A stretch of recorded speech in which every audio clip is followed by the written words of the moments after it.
Sarah YK, Sarah Lynn, whatever. And this is going to be a series on YouTube that I'm creating, which will be out very soon in the next couple of months. It's going to be 8 videos.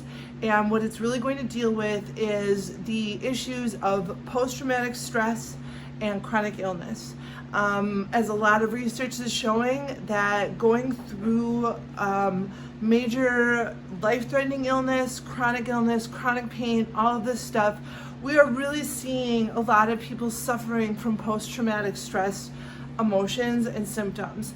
I do not call it a disorder. I do not label anyone. Emotional distress is perfectly normal, and abnormal reactions to really scary situations, totally normal. So this is not a place of judgment or anything like that. The real goal of these sessions and these 8 chapters that I'm going to be putting out is, how do I create a safe space for myself today, moment to moment, very much in the present, just today, just for 5 minutes, just for 1 minute. And it's really about acknowledging that, yes, these really horrible, frightening, painful things have happened. We suffer, and it's difficult. There's social things, there's economic things, there's financial things, there's societal things, there's cultural things. We're gonna talk about all of these things, acknowledge them, validate them, and then try to cultivate the agency. Okay, how do I create a safe emotional space for myself today? And that's the goal of all 8 of the chapters, which I'm really excited about releasing onto YouTube. They'll talk about the different stress of post-traumatic stress, just traumatic stress, some of the symptoms, some of the things you've experienced. We're going to talk about coping skills. We're going to talk about an exercise I like to call the meadow in the swamp. We're going to talk about agency. We're going to talk about emotional empowerment. We're going to talk about trauma. It's going to be a very comprehensive, easy to listen to, easy to understand 8-episode series about how am I going to create a safe emotional space for myself today.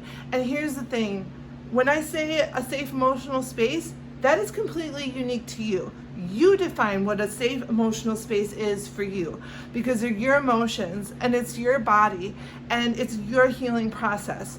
These 8 sessions or chapters, whatever you want to call them, are simply going to be kind of a roadmap of how to engender that agency of what is my safe emotional space, because I know for myself it gets really overwhelming, where I'm not even sure what's safe, what does safety feel like when I'm trapped in my own skin, and it's my own skin and my own body that is making me terrified. So, that's definitely a part of it.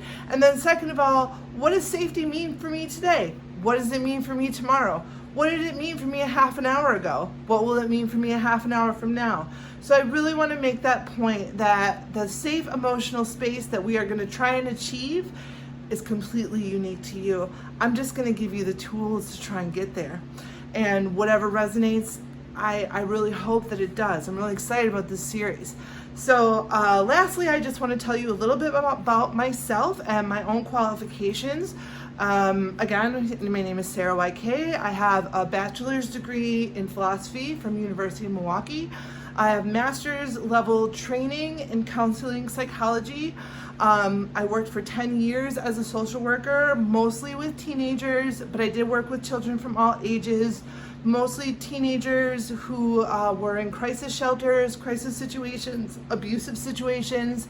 And then in my graduate program, I did my internship at a clinic for sexual abuse and sexual assault survivors, men and women, all different kinds of abuse and assaults.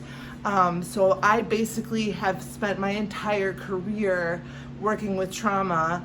And I also would like to add to my list of qualifications is that since 2015, I have been in therapy myself for specifically trauma, due to chronic illness and some of the things that I have faced. I was in therapy way before that for other things, but specifically for chronic illness, I did hit a point where I needed to find help.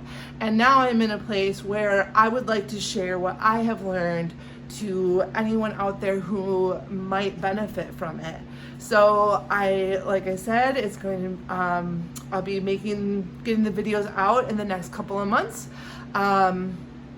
And I really hope that whoever needs to see them gets to see them. And thank you for listening. This is a project that is very near and dear to my heart, and I'm really excited to be able to share my experience and my toolbox, if you will, and my coping skills with anyone who may find it helpful. So stay strong, stay grateful, and stay humble, and I'll be back soon. Thank you.